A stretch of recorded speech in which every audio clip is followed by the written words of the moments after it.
Hi, everybody. Welcome to LGB Alliance very first Let's Talk Lunchtime webinar. And I'd like to give a huge LGB Alliance welcome to Vaishnavi Sundar. Are you coming on, Vaishnavi? There she is. It's absolutely wonderful to have you here.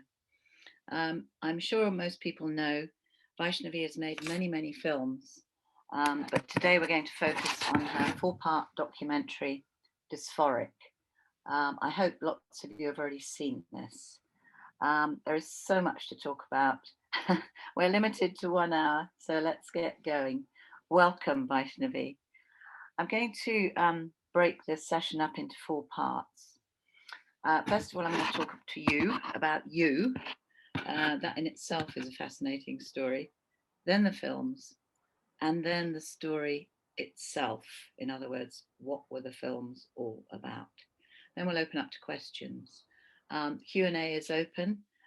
This is going to be a session where we can all learn as much as we possibly can. So welcome everybody. Welcome Vaishnavi.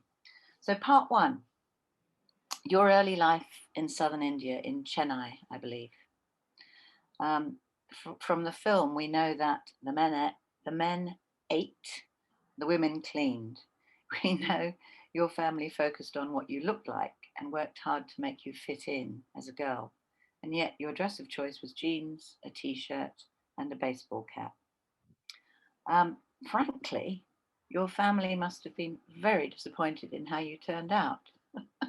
There's a bit of a gap between you as a child being brought up in what sounds like a very repressive context, and here you are as a leading world-class feminist documentary maker.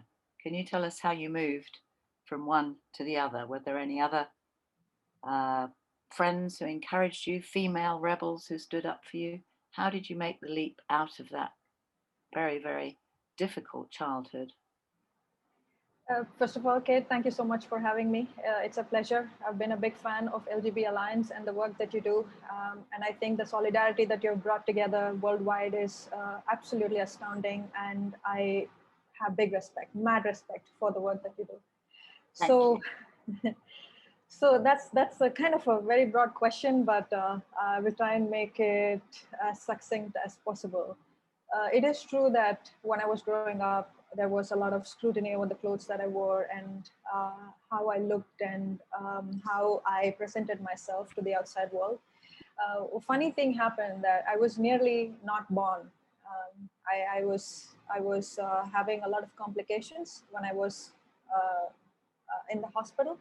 And I had to be taken away to another children's hospital because they thought I was not going to make it. So I didn't see my mother for a few months. I was kept away and I was fed, hospital food for a while. I suffered from a lot of breathing issues when I was born because there was some complication. And conveniently for me, though, that breathing issue meant that I could have my hair short because long hair would cause distress to my neck and would cause sweat, and therefore that would give me difficulty in breathing.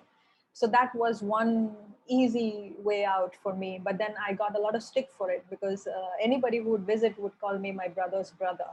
Mm-hmm. And it would sort of shame me for my lack of femininity. Initially, I used to go with the whole, oh no, I'm not well, and I'm not supposed to have a lot of hair because I can't breathe. And I thought that would help them understand and like leave me away. It didn't.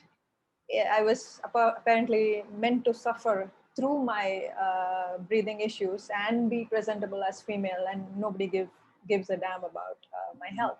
But slowly, what happened was that just became super convenient for me, and despite all the humiliations and jokes and everything, that just became super convenient. And with that hair, it made sense for me to wear clothes that made me look like a boy because I wanted to be a boy. I was watching my brother and my cousins and everybody getting way many more privileges than I did. They had longer curfews. They could play with boys outside. They could play whatever games they wanted outside, but I was asked to play games that only girls would play, and I was supposed to play with girls and things like that.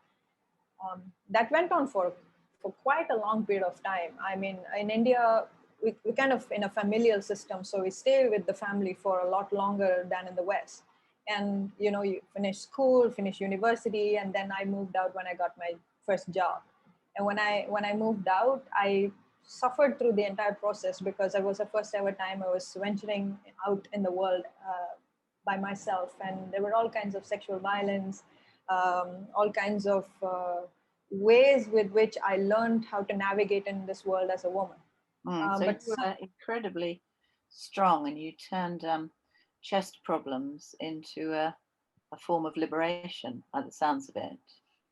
Um, it did start with that, but then gradually it became my identity. It became how I wanted to be seen, how I wanted to be presented, or things like that. I think it's incredibly strong of you as a child in that family. But in addition to that, you speak in the film about how, as an 11-year-old, you were shown press clippings about rape and violence towards women by your grandfather. None of your brothers were shown similar clippings, and that had a huge impact on you growing up. Can you tell us more about that? Yes, of course. Because I was presenting a certain way, I was always standing out in the crowd. Um, Even though I was having short hair, the place that I live in, I also stuck out like a sore thumb because we have this stereotypical Indian complexion that's slightly like a few tones darker than mine. And my family had this belief that because I have few tones lighter, I stick out, and therefore I will be vulnerable. Uh, will probably receive a lot more sexual advances than maybe some other girl who had darker complexion. And so that used to be constantly something that was told to me as if it was my fault, as if my skin color was my fault, as if my eye color was my fault. It was constantly being, I will be right there in the room, and everybody will be talking about me right in front of me, about how they're also worried because I look like this. And this incident of my grandfather showing these clippings was apparently done out of best interest. That he's trying to tell me that this is how bad the world is. If you're not careful, this is what's going to happen to you. He thought that if by if he says that, maybe I will not try to sort of toe the line with the curfew. I would probably be afraid and sort of stay inside the house all the time, which is what they wanted. I was Mhm. outside doing what? I was probably just playing. I wasn't doing anything unruly or anything like that. I wasn't causing shame to the family or anything like that. But they just didn't want me outside because they believed that they cared for me because I looked a certain way. Therefore, I might elicit a lot more advances from men, which I did. They're not wrong, but that's not what you tell a child. No. But despite all that, you know, you had huge trauma as a child, including sexual abuse. And my question to you before we actually go on to the film is, why aren't you sitting at home cleaning and feeding the men and the children? What made you have so much strength to not just walk away from that, but to completely do the opposite of what was wanted from you? I don't know, Kate. I think this one particular scene in the film where I show there's a rag cloth with a small girl's hand where she's cleaning. That used to be such a traumatizing experience for me growing up because men would eat together and they would eat with, all their leftover food remaining outside. And I was the only one in the house who was asked to clean it with my hands because that's how you do it. That's the way you do it. And I had to clean all their food morsels lying about in my hand, and then I had to clean it with the rag cloth. And there will be men standing around who tell me, "You've left something over there. Why don't you pick it up?" and things like that. I used to hate that growing up. And if anybody would eat, even many years later now, if few people eat and then they get up from their table, I start to feel some urgency inside my head as if I have some duty to do because they've gotten up right now, I'm supposed to clean it. Not one boy was asked to do this in the No. family, and the men No. wouldn't do it too. My grandfather used to. My my grandfather used to be like this anomaly. He would say, I have no problem, I can do it, whatever. But he's also the same sexist man who said that I should go back into my house before 6 p.m. because men would rape me. um, and I had issues with all of these things, and I somehow, I don't know, I couldn't just marry somebody and settle down and have children and be this housewife. I guess I did marry. I fell in love and I did marry, but that ended up being abusive, and sort of endured it for about 6 years before I got divorced, and now I'm back to being myself again. And I think all these horrible experiences make you want to not do them, not be that woman, not be the woman that they want you to be. Yeah, so it actually had completely the opposite effect than the required one. So Yeah. so so that's fantastic. Um, I'm going to move on to the film now. I'm sure there may be other questions about you and your childhood. Um, so, Dysphoric, it is a 4-part documentary, and it's called Fleeing Womanhood Like a House on Fire. Part 1, being a woman in a woman-hating world. Part 2, medicalization. Part 3, trans regret. Part 4, for a gender-critical future. First of all, I want to talk about the quality of the film and the enormous impact it's had on me personally. I find the music and the crunching footsteps and the images of that little girl, I can't shake it off. I just, it's going to be with me. So, from a personal perspective, I just want to say congratulations, because we see so many videos, we see so many films, we can't do anything else. But tell me, first of all, how did it begin? How on earth did you think one day, I'm going to make a 4-part documentary with every single world expert on this subject, and I'm going to get the most brilliant music and artwork together, and I'm going to cause a sensation? I think I just merely started with the thought of wanting to research more about transgenderism in India. I think that was the beginning of this whole endeavor of making it into a film, and a 4-part one at that. And all those decisions happened along the way, like finding a musician, finding like an animator. All those things happened along the way, and I think, having taught myself film, I kind of understand the various departments that go into making a film, because I didn't go to film school, there was no mentor who could teach me. Whatever I did, I learned from my mistakes. So I already knew what mistakes I did not want to do in this film. So I think the whole idea is just like a germination of this thought about, I wonder how far deep transgenderism has entered India. And that started because a lot of people on social media were bullying me, because I said men are not women. And the format and everything was just so strikingly similar about with the way it was happening elsewhere in the world, like how they go after gender critical women on social media. It was very, very similar, and only Indian children were doing it. And I found that fascinating, because where are they learning that from?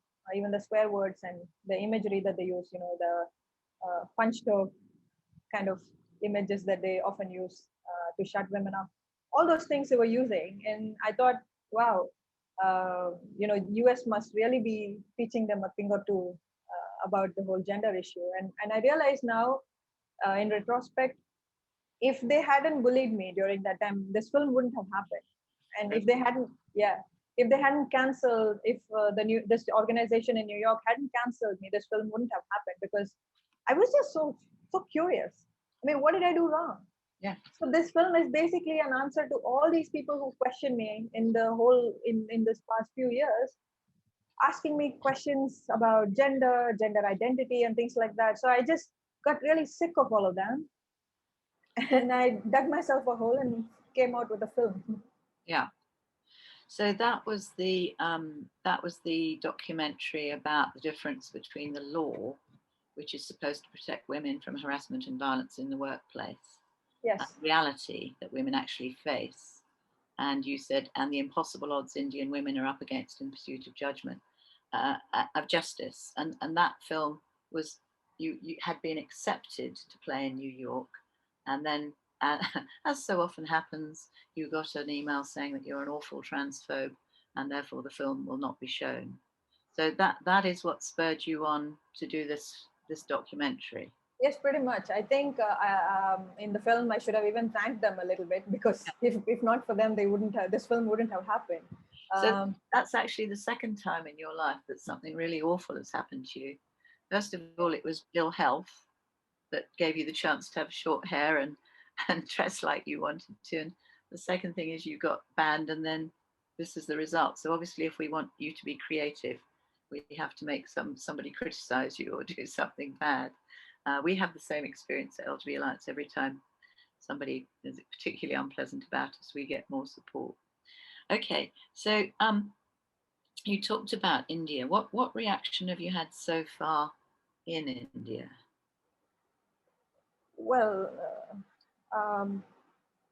it's a disappointing amount, actually.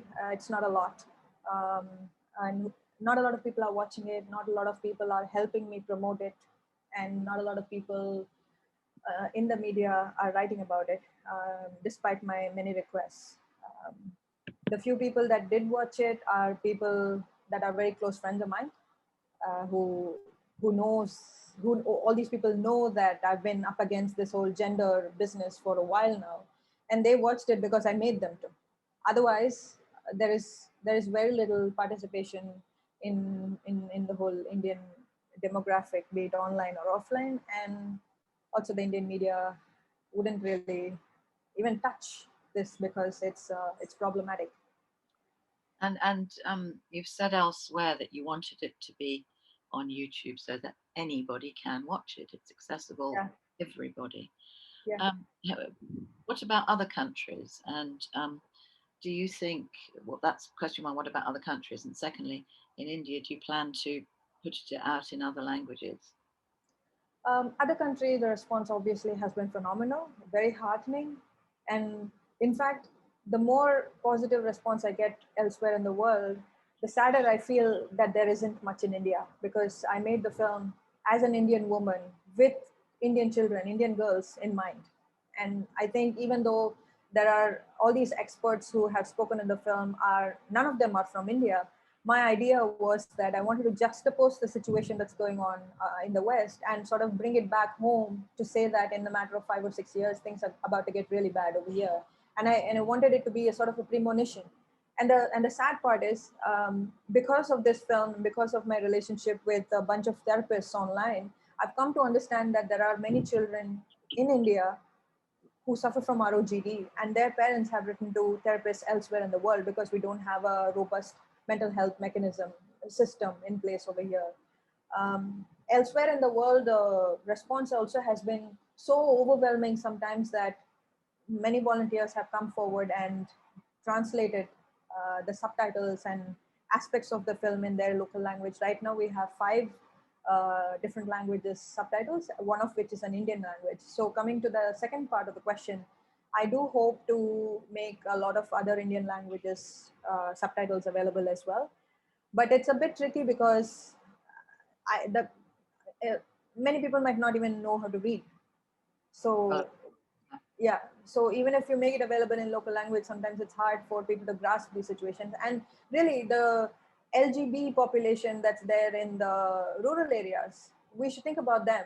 It's not enough that we just promote or advocate all these Western philosophies and sort of limit it to social media alone. But they are the ones that we need to reach out to, because they are the ones that are forced into heterosexual marriages. Some of them kill themselves, some of them are murdered in the name of honor. They are the ones that are supposed to see it, and they are the ones who need to know that there are other people in the country who are like them and that they shouldn't feel alone and they could reach out. I don't know how I'm going to succeed, because I feel like I'm like a lone idiot screaming about it at the top of my voice over here. yeah. Well, that's the good thing. You're not alone, idiot. And so many people think this is one of the most powerful pieces of work they've ever seen. I have a very controversial suggestion, or it's a question to you. This is purely from the point of view of our work as campaigners.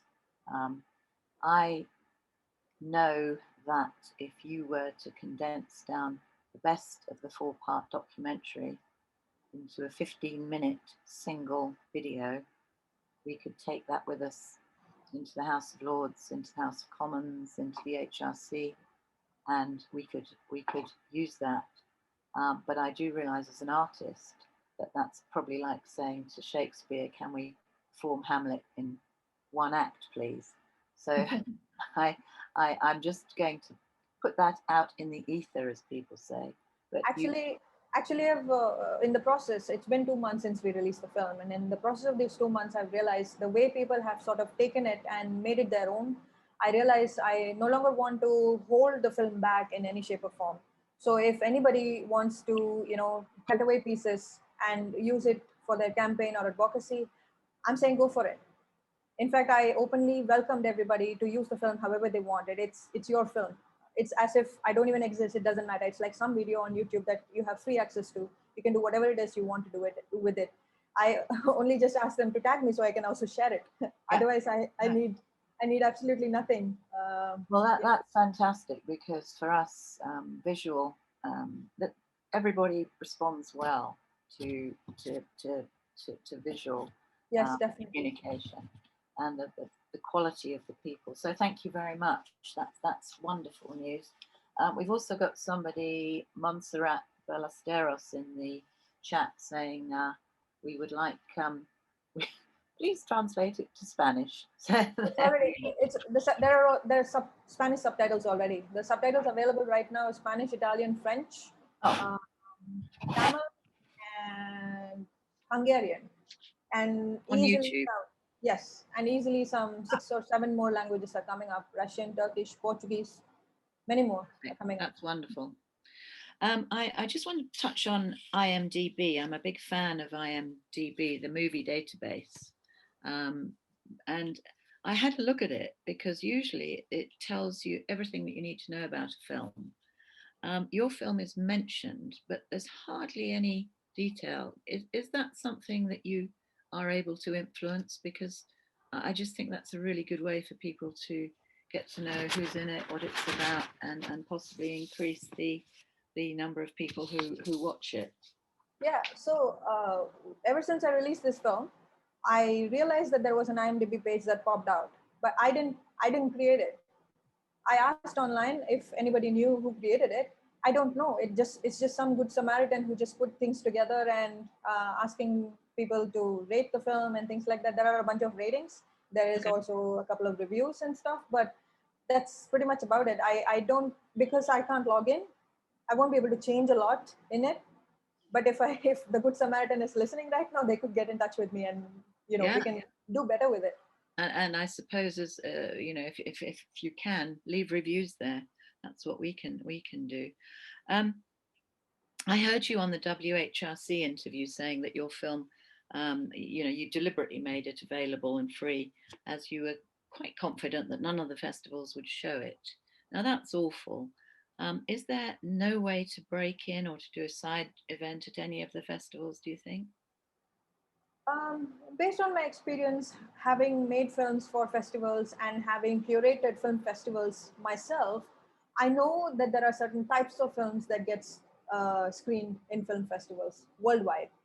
It's ironic because my previous film was utterly feminist. It was on labor rights, and it was on sexual harassment when Me Too was ripe and Me Too was popular.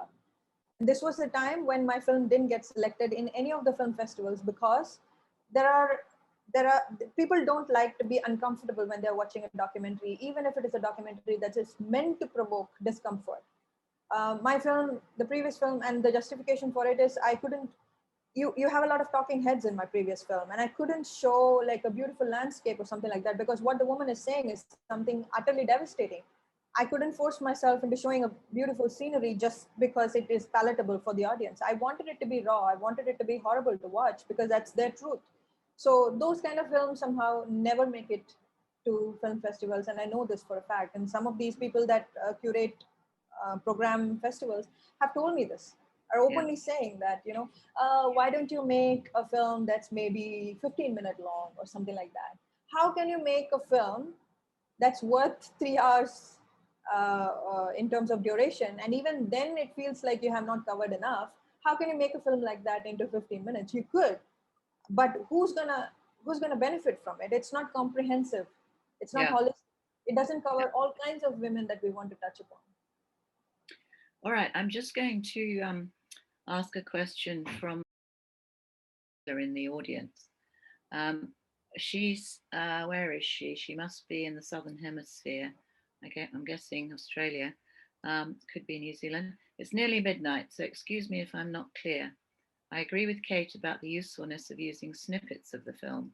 I found the animation particularly powerful. Can you speak about that part of the documentary and the choice of the images used? Sure. The animation is made by Phantom Paints, an Indian radical feminist who goes by that pseudonym. She's amazing. I found her online and we instantly connected, and we've been dying to work together on a project. And this just came in as a godsend because this is also a subject that's close to both our hearts. So the way we worked out the animation part is the voiceover that you hear is the script that we go by, and she basically, we go through a few iterations where she designs something and we see if it works for the voiceover, and that's how we build the story. And the reason why I kept my part in animation, two reasons. One, I thought it would provide some form of relief because all these people are just talking and talking. And two, I I really couldn't. I really wanted to bring in the vulnerability of that young child, the young child that I was, and I thought animation would be the best way to go about it. And I think she really captured even the nuances of how I looked as a young girl in her animation pretty well. That's exactly how I looked. That's exactly how I ran, and she captured it all pretty beautifully. And if you are interested in catching more of her work, she's Phantom Paints and she's on Instagram. You should totally check her out. For obvious reasons, she can't be public, but I know that she's going to do so well in the future. I Yeah. mean, I myself am going to work with her over and over again. Yeah, outstanding.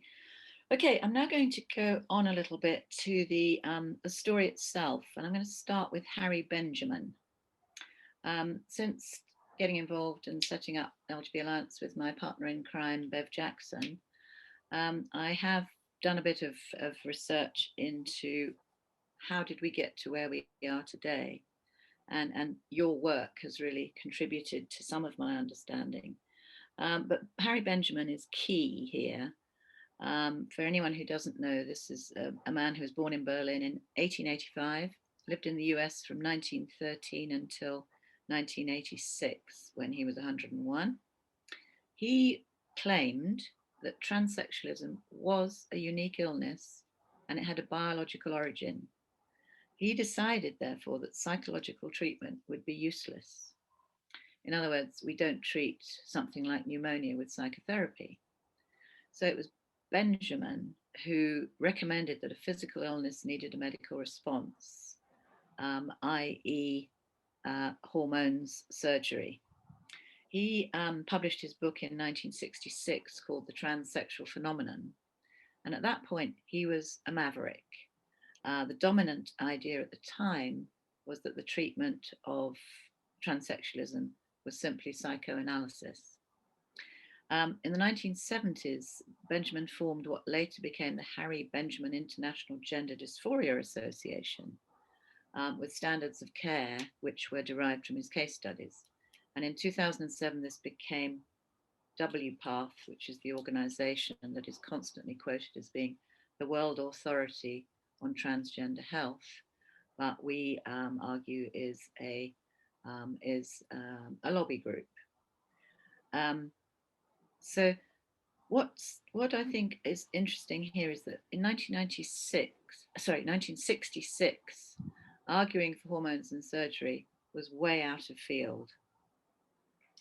By 2013, gender identity by 1980, gender identity disorder was introduced into the Diagnostic and Statistical Manual of Mental Disorders, DSM, And then in 2013, it became gender dysphoria. And the reason for that name was that emphasizes that it is not a disorder. And the wording is, it is important to note that gender nonconformity is not in itself a mental disorder. The critical element of gender dysphoria is the presence of clinically significant distress. So the condition itself is not a disorder, it's the distress caused by it. And I thought do you pronounce it Haxi Horvath? Hashi Howard. Hashi Horvath, who's male to female to male, was brilliant on this, saying that what happened was that activists pressured doctors to write that in a way that would enable them to claim for their treatment on health insurance. Yeah. That, according to Hashi, is why they came up with the idea of gender dysphoria. So there's no physical symptoms, no illness, no disorder, no biomarkers, but bad things may happen. Yes. So after that rather long introduction, my question to you is it fair to say that Harry Benjamin is the father of the affirmative approach? And he died in 1986, before the exponential surge in girls believing that they're boys. What do you think he'd make of this? It's a complete turnaround from the men that he was dealing with who wanted to be women. Yeah, I wonder that often myself. When I was researching on the subject, and when I was talking to all these experts and recording their interviews, anything and everything that they said came as a shock. And I thought I knew a thing or two about this whole business, this whole mafia. And when they were giving me historic references of Harry Benjamin and how it all started, I was shocked because I didn't think it dated all the way back. And it was striking to me how they were constantly reiterating that it is not a pathology. It is not, it is, there is nothing wrong with you, but you will have to go through XYZ treatment in order for you to be okay. Okay with, okay from what they don't say. I wonder if that man was alive right now. I suspect he might be shocked, but I also think that he probably will be bought off by the lobby group, because he would be seen as a figure, like a face of this whole affirmative action, and he would probably be touted as this leading expert who's so old and has had decades of experience and things like that. And much like how, perhaps not the right example, but Judith Butler, how she wrote her book about experiencing so many different types of gender and how she's used as the face of gender identity ideology. I get a feeling that Harry Benjamin would be one of those father figures of this whole intervention, and how he has been right all along, even many, many years ago. I get a feeling that's how it would have been. It would have turned out. Possibly, yes. I'm just I'm going to come back shortly to asking you about more questions about why are we where we are? What do we think about that? But before I do that, let me just answer another question from people watching. Hi, Vaishnavi, thank you so much for your film, shedding light on this issue. In the documentary, you look into the different factors that play a part in ROGD, like autism, sexuality, abuse, gender roles. The detransitioners and professionals you interviewed were Western. I was wondering, have you noticed similar patterns in the factors of ROGD in Indian girls? Are there any differences? Um, Yeah, of course, I have seen factors of how it would affect Indian girls, because I am one of those examples where growing up, I wanted to be a boy myself, and uh, my prime motivation was misogyny. And when I'm talking about misogyny in global South countries, we're talking about something way worse than what's happening in the West. I mean, given that my grandfather showed me snippets of rapes happening in the country, you can imagine that's the kind of landscape that I grew up in. And I would consider myself a little bit privileged, because even though we didn't have a lot of money, we had education, and all these. My grandfather was an educated man. He knew a thing or two, and he was considered to be like an intelligent man in the town where people would come and get his opinion on things. And if this man was saying something like this to me, I can only imagine what's happening in the rural areas. People belonging to castes that are much more marginalized than mine. So if you keep going down the bottom of the pyramid, I think things are only going to get way worse for girls and women. So even though the gender dysphoria as the clinical phenomenon that comes due to autism or any other aspects because of your homosexuality or whatever, the ROGD element is uh, I would like to theorize it as something that has existed even in the past, although they didn't have a word for that back then. I'm not homosexual, and I knew at a very young age that I wish I was a boy and that I could be like with a girl so that I can appear normal. Mm. And the ROGD cases have now skyrocketed in India as well because of the influence that the West has in India, because of the way in which people announce that they are somehow a special kind of heterosexual on social media, and that validation and that social capital that they get by just coming out as a special kind of heterosexual is something that every teenager wants. And if you go into Indian Instagram or Indian Reddit or all those dark corners, you'll see how they're desperate for that kind of validation. Mm. And I And can, of course, sorry, sorry, yeah, you, and I can only imagine how this would come as sort of a treat on a platter handed to them. They can now identify out of femaleness because that something else is being offered to them, something special. And if they identify as that, they no longer have to deal with all the horrible things that females would face. yes. And in addition, you don't have civil partnership opportunities or equal marriage. So we know the Yeah. cases of the young lesbians who want to live in a relationship. I think it was a policewoman, wasn't it, who Yes, she was in the yeah. She was in not a policewoman. It's a subsect of army, Indian Army. army. She's a homosexual woman. She wanted to marry the woman that she was in love with, but she cannot because even though homosexuality was decriminalized on in 2018, gay marriage is still illegal. And if you can't marry somebody you love, transgenderism comes as a great solution because you can just identify as a man and you can marry the woman that you love. And that's Yes, what, yeah. And so she did mention, the woman that you're referring to, she did mention that if a gay marriage was legal, I wouldn't have had to spend 10, 12 lakhs chopping up my body and just to be with the woman that I love. I yeah, wouldn't have had to do yeah. it. And that is such a telling and shocking example Yeah. of the choices women are making in countries like India and Iran. Um, I'd like to move on, if it's okay with you, to some of the themes that people talk about. I mean, the people that you have, I mean, some of the most powerful speakers, the detransitioners, are just Rachel Foster and Sydney Wright. I think just amazing. I'm not sure how to message them, but if I work it out one day, I will message them. But there's people like David Bell, Lisa Marciano, all sorts of people talking about different themes, because what I'm sure you do and we do, and I expect lots of people watching, sometimes you think to yourself, what have I gone mad? Have I imagined this cannot be happening? And more than that, uh, it can't be happening with the whole Western world and some of the global South going along with it. I must be having a nightmare. And I thought it was particularly interesting. Justine Crair talked about mass hysterias.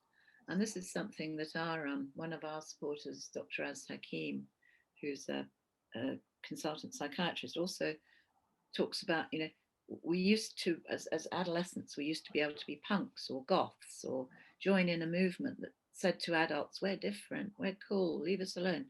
But I was really interested in the dancing plague of 1518, which apparently, I must admit I hadn't heard of it before, but swept the whole of Europe, and young females danced to death. Um, and the point that she made was that psychic epidemics occur across time and place, in her words. And she also talked about the power of suggestibility, which is so high in adolescence. And all of this, I think, feeds into our position as LGB Alliance, that until you are a fully formed adult, it is impossible and cruel to suggest that you should be able to make life-saving decisions. So I suppose the question then arises, when there is such a massive change like that, like had these been boys all deciding in their thousands that they wanted to be girls, there would have been an investigation, something would have been happening. Why is it that there is no serious research in the medical and mental health community saying what is going on? So Yeah. my question to you really is, why is there no research into this global phenomenon? I think it didn't happen overnight. I think it has happened over a period of time where they have gradually built the momentum to get to this place that appears so crazy right now. It wasn't always crazy. They had mobilized and lobbied all kinds of important departments in the social strata, the media, academia, legal, and political aspects, the departments of the social structure. And they got them all in on their idea over a period of time. It did not happen overnight. And slowly, with money and social validation and being like this most amazing person who champions the LGBTQ community, that is a bit of a high that one enjoys. I guess if you're the face of an entire community of people worldwide, I suppose even if you think that this is stupid, you'd rather not say it. And what's happened over a period of time is they've built this momentum and they have arrived over here. It appears to Okay. us, it appears to us right now that this is what we've been fighting all along. But no. So it happened many, many years ago when they started teaching children stereotypes in schools, moms stay at home, dads go to office. It all started there. Moms look a certain way. Indian moms wear saris and they're subservient to their fathers. I believe it dates way back. I think my grandfather has contributed to this as well. Right now, this seems like a giant elephant in the room, but the giant elephant in the room didn't come overnight. I think it was gradually pushed into the mainstream, that right now it seems impossible to deal with. And back when things were going out of, I mean, things were getting sort of geared towards its direction, we didn't think it was going to be this great. Even though there were people that were, That fighting, we didn't think this was going to be this bad. So this is what I feel right now in India, Kate. In India, I feel like, oh, idiots, just open your eyes. In 5 years time, we're going to have all these women hate their bodies so much because they went through with this whole surgeries. Right now, I look like a conspiracy theorist. This is how women must have felt back when things were just mobilizing to get to this point. I feel immense pain knowing that I know this is wrong and yet I'm not able to do anything about it because we're up against something so powerful, so beyond my league, that it feels even absurd to even challenge it. Yes, I totally share that feeling. I'm just going to go back to the some of the themes that are running through this. I mean, David Bell talks about neoliberalism, every individual for themselves, and a culture of phallic dominance that evinces the hatred of women. Now, David Bell obviously is one of our most powerful spokesmen, and I think that is a very, it's a sort of statement that just makes you sort of, you need to just take a pause and think, really, is it that bad? And then you think, well, yes, it is. Lisa Marciano talks about young girls seeing violent porn on their phones in their bedrooms. She says parents are worried about children going out and on their bicycles and around and about. They should be far more worried about leaving them in their bedrooms. No wonder a girl growing up thinks, I don't want to be a girl. I mean, why would I want to grow up and have that done to me? Yeah, So we need to sort of tie in this whole misogyny and porn and the sort of suggestibility of adolescence, yeah. all in one. But one of the things that I just have to mention is Jeffrey Marsh. Those of you who've seen the film, the documentary, he he's somebody who appears, he has over a quarter of a billion views online on Twitter and Vine. We need to talk about him. He's described by CBS as the internet's most beloved anti-bully. I'll read out, in case you haven't seen it, one of the quotes that made my blood run cold. He says, "As your internet angel, as your NB parent of the web, let me tell you, you're doing great. If you need a place to be safe, you can do that here. My page is your family. This is a family. I know a lot of you have been stuck for months with a family that is not good, that is dangerous. You are safe here. I want you over here." Now, we have absolutely no evidence that he has bad intentions, but this is incredible, that the red light that flares up when you see that.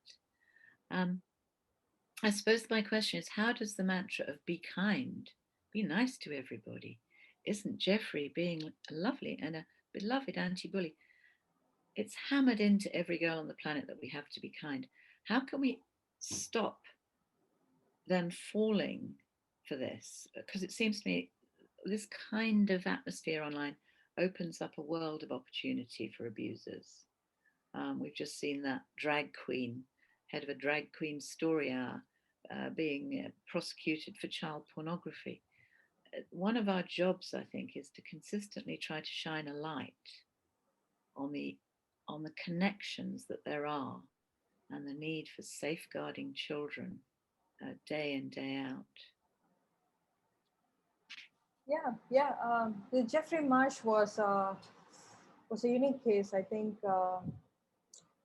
his face kind of haunted me for many nights, and I happen to have chronic insomnia. So even if I shut my eye momentarily, that face with all that makeup that says "I want you over here" just immediately bumps me out of sleep.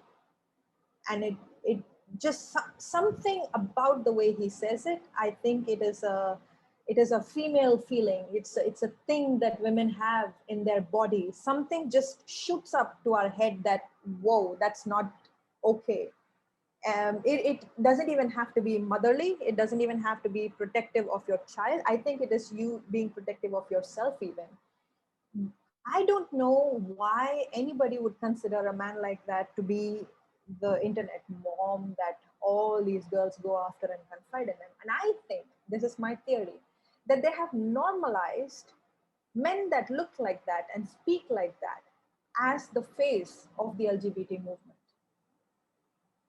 And therefore, if you put somebody like that on a pedestal, young girls are thinking, well, surely so many people can't be wrong. So many people are glorifying this man. He can't be a predator. He's just trying to be nice. So if you want social capital yourself, and if a very very famous person responds to you, you feel great. You know, when somebody says, "Oh, my mom doesn't understand me," and if this random weirdo online says to you, "No, I understand you," as a young girl, I feel good about it. I'm not going to lie. It's not easy to be a young girl with internet access in our world anymore. So if this very, very famous guy who the whole world portrays as some really big shot celebrity responds to this little girl, 13, 14-year-old girl, when she says parents don't understand, of course she will think parents don't understand her. She's an adolescent. She's a teenager. She's going to feel like nobody's understanding her, not just Yeah, her parents. no, that's right. I love one of the things that Will Malone says on the whole subject of gender dysphoria. He mentions a study, I think it's from the Netherlands, that 85% of children and young people with gender dysphoria find that it resolves itself. And Yeah. the words that stuck with me from him is puberty is part of the solution. So Yes, it's not a as problem. yeah, we all go through this. We all hate everybody. Our mothers and fathers are stupid. Everybody's everybody's wrong except us. But it is the hormones, it is the development, it is the physical growth that enables us to decide who and what we are. Yeah. So the very idea of stopping puberty is just counterintuitive. And it is, and they do it at such a young age. They do it at Tanner stage 2, when you haven't even developed full cognitive development. It's only at Tanner stage 4 that your eggs are getting developed, that you can decide whether or not you want to have children. So if they give puberty blockers at Tanner stage 2, and the girl grows up and she wants to have a child, she cannot have a child. I don't know if you remember seeing this on Twitter. I did during the detransition awareness day on the 12th of March. I remember one of the detransition women said something, and I felt so horrible. She said, well, I went through this whole process and I have taken my uterus away from my body. Now I feel so motherly and I want to have a child. I want to bear a child and I cannot do it. Mm. Yeah. How dare that this entire institution decides for that poor child at such a young age, when she can't Yeah. even when she can't even fully understand what's going on with the world, let alone Mm. her body. And I don't know if you saw this recent article that some queer trans activist had written, saying all children must be given puberty blockers because it's the good thing to do, because then they can figure out what gender they want to be. Yeah. Yeah. How arrogant. Well, in a way, I think those absolutely ludicrous statements help us, because it does expose them as being completely off the Richter scale of any rational thinking. But I think we're lucky in the UK with bravery of Kira Bell to go through all the way to the High Court with her case. It's so interesting that this is so underreported in other countries, but I hope when the appeal happens that we can make a lot of noise, because I'm quite sure that the verdict, the original ruling, I should say, will stand. We have only got a few minutes left. If anyone's got any questions, feel free to put them in Q&A. I just want to talk about two things briefly. One is that our next campaign at LGB Alliance is on the subject of the um, LGBTQ global campaign to ban what they call conversion therapy.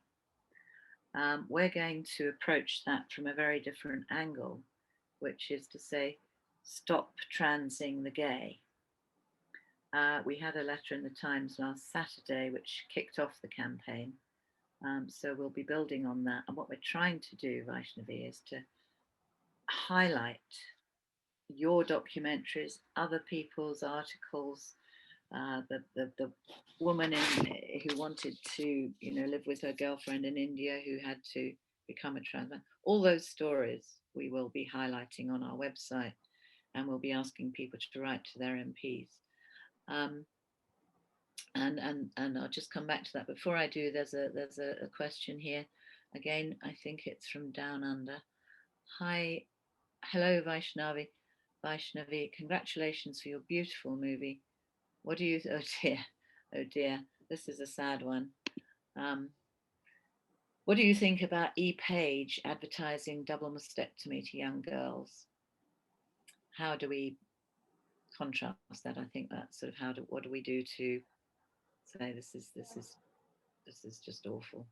It is awful, I know. In the UK, it happened that when the court ruling came out, just 2 days later, there was a GoFundMe page asking, sort of chastising the advocates of Kira Bell's case as some sort of horrible monsters, because right now their teen girl is not going to get her puberty blockers, and they were fundraising to go private. That's going to happen. That's happening in India as well. A lot of these people are raising funds online, and a lot of people are in fact donating, saying, oh, you're so brave, here's all my money, go ahead and butcher yourself completely, no problem. I don't know how we can stop it. And I think in another conversation I mentioned about how we need to find a way to talk about how being female is amazing. Kate, I don't know, I think that's the only way we can do it, Yeah, regardless of totally agree. regardless of your sexuality. If you love women, that's just one aspect of you, but you are a woman, and that's amazing. And I think that must be feminist priority, to make being female amazing somehow. And that's true, because I have recurring nightmares of me somehow bumping into my younger self. I'm not maternal at all. I probably will never have children, but this thought of my younger self just wandering off, lost and confused, it breaks my heart. It just so breaks my heart, even though Yep. I'm an adult right now. Yep. And it's the same for me. I know I would have transitioned if I was 12 years old now, for sure, no doubt at all. So I think that's the focus that drives us all is the future for young people. But I don't want to end without mentioning this fantastic news from the US. Um, the bill called the South Carolina Vulnerable Child Compassion and Protection Act, which would ban minors from being able to receive transgender surgeries and medical treatments, and would charge any person with felonies with the potential of prison up to 20 years for violating the law. And this has actually been introduced by South Carolina Democrat State Representative Cesar McKnight. So this to me is the best news really for months in the US, because this man, not only has he introduced the bill, but the language he's used is so specific in spelling out the care that we should be giving to young people who are confused about who they are and who they may grow to be. So I think that's a really positive piece of news. And as us and as you and as all the grassroots organisations around the world, we have to stay focused on the positive. Um, Last chance for questions. There's nothing in the question box at the moment. So I'm just going to mention Roberto D'Angelo, he's a clinician in I think he's in Queensland. Yeah, he's in Australia, yes. Yeah, and he talks about there being a direct connection amongst the people who are transitioning or seeking transition. There's a huge connection with race and poverty.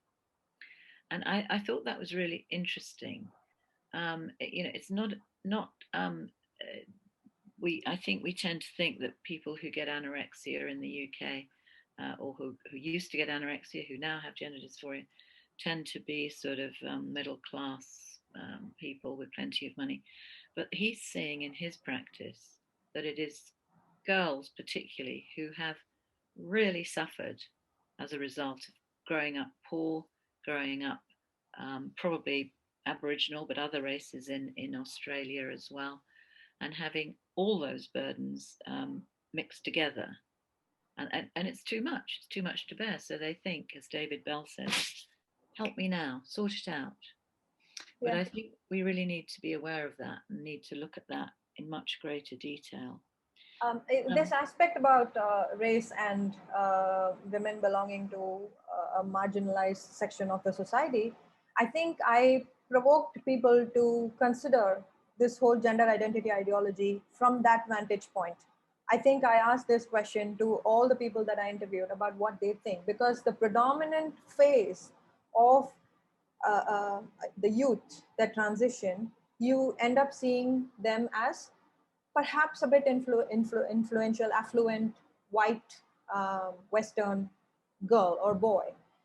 But if you think about it, the aspects of misogyny, racism, and India casteism, all those aspects entrenched in our society, I would imagine a girl belonging to the far more deeper trenches of our social structure would experience all those things much more. And in fact, she would be the one that wishes she could flee from womanhood. So Exactly. I had to really provoke that sort of elicit that response from all of them.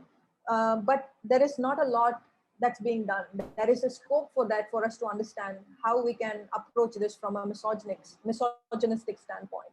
Yeah, there is so much research that needs to be done, and we know how difficult it is to actually get research approved. We've run out of time, but there's one last question. Hi, Vaishnavi. Thanks for your marvelous films. This is from Savitri Holmstrom. Do you have a view on the Western co option of hijras as some kind of third gender, or gender stroke sex? Oh, I do. It's a pity that it's come at the very end of our discussion, but there's just so much to say about that. Mm, Most hijras don't consider themselves trans. They just want to be left alone. They don't want to have anything to do with the modern day social media woke transgender movement at all. Their history is actually very dark. Many people are just homosexual transsexuals. Some of them are auctioned, some of them are trafficked into this to cater to adult homosexual male who otherwise have a double life. They live a life of a heterosexual man, and then they come to these brothels where there are young boys, and then they, put them through prostitution. It's much like what young girls experience. Being trafficked from, say, a poorer country into India because there is a market for them. Similarly, young boys are also trafficked. They're drugged and they are kept in that addiction mode so mm, that they would continue to perform these sexual acts for older men. It's a very dangerous thing, and to just take it and say that transgenderism has existed for so long, see hijras exhibit A, is foolish. And mm-hmm. it comes across as fucking stupid. I'm sorry. Nobody asked an Indian hijra about how he feels to be part of your ulterior motives, your agenda. Well, So we existence, sorry, I just say this, the existence of a man who wants to dress up as a woman and has his life like this in India, um, is no excuse to give a 10 or 12-year-old puberty blockers. But that's the kind of really yeah, bizarre connection that they make, and that's stupid and that's harmful. I totally agree, and I invite you to write something for our blog on the LGB Alliance website. I'd love to. That, it's a really interesting subject simply because of the way it's misused, which you've just described. And we really are going to wrap up. I'm just going to read very quickly from an anonymous attendee. Hi, both. Thank you for this session and the great documentary. It's not a question, but just to add to the conversation. In South Korea, too, one of the major broadcasting companies, SBS, recently did some research. Pattern is exactly the same. Young women becoming male has increased dramatically in recent years. Anyways, thank you so much for speaking out. So thank you for that last question. Thank you to all our attendees. But most of all, thank you to you, Vaishnavi. You are an absolute shiro worldwide. And thank you so much for joining us today. My Bye bye, pleasure. Thank you everybody. for having me. Thank you. Thank you very much.